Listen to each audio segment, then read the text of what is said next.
সূরা আল মুতাফফিফিন। রহমান রহিম আল্লাহ তাআলার নামে।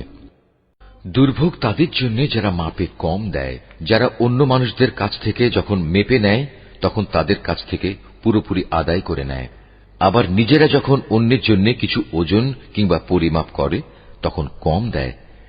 এরা কি ভাবে না বিচারের জন্য তাদের সবাইকে একদিন কবর থেকে তুলে আনা হবে এক কঠিন দিবসের জন্য। সেদিন সমগ্র মানব সমাজ সৃষ্টিকুলের মালিকের সামনে এসে দাঁড়াবে। জেনে রেখো, গুনাহগারদের আমলনামা রয়েছে সিজ্জিনে। তুমি কি জানো সেই সিজ্জিনটা কি? এটা হচ্ছে সিল করা একটি খাতা। সেদিন মিথ্যা সাব্যস্তকারীদের জন্য চূড়ান্ত ধ্বংস অবধারিত, যারা শেষ বিচারের এই দিনটিকে মিথ্যা সাব্যস্ত করেছে। আসলে সব সীমা লঙ্ঘনকারী পাপিষ্ঠ ব্যক্তি ছাড়া কেউই এই বিচার দিনটিকে মিথ্যা সাব্যস্ত করে না। যখন তার সামনে আমার আয়াতসমূহ পড়ে শোনানো হয় তখন সে বলে, এগুলো হচ্ছে নিছক আগের কালের গল্পগাথা।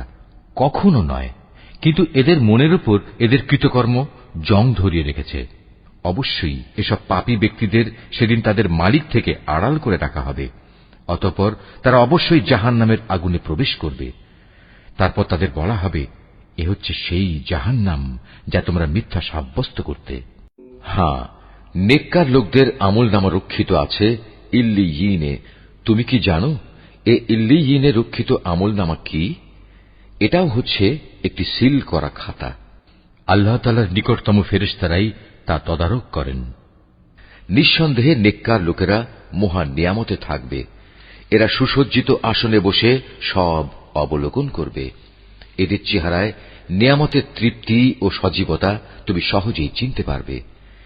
ছিপি আটা বোতল থেকে এদের সেদিন বিশুদ্ধতম পানীয় পান করানো হবে। পাত্রজাত করার সময়ই কস্তুরীর সুগন্ধ দিয়ে যার মুখ বন্ধ করে দেয়া হয়েছে।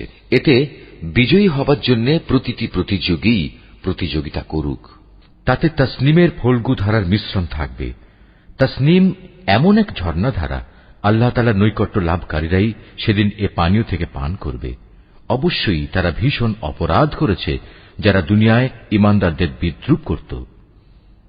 পাশ দিয়ে আসা যাওয়া করত, তখন এরা নিজেদের মধ্যে তাদের ব্যাপারে চোখ টেপাটিপি করত। এরা যখন তাদের দেখত তখন একে অপরকে বলতো, দেখো এরা হচ্ছে কতিপয় পথভ্রষ্ট ব্যক্তি, এদের ঈমানদারদের উপর তত্ত্বাবধায়ক করে পাঠানো হয়নি। বিচারের পর আজ ঈমানদার ব্যক্তিরাই কাফেরদের উপর নেমে আসা আযাব দেখে হাসবে। উঁচু আসনে বসে তারা এসব দেখতে থাকবে। প্রতিটি কাফেরকে কি তার কর্ম অনুযায়ী বিনিময় দেওয়া হবে না?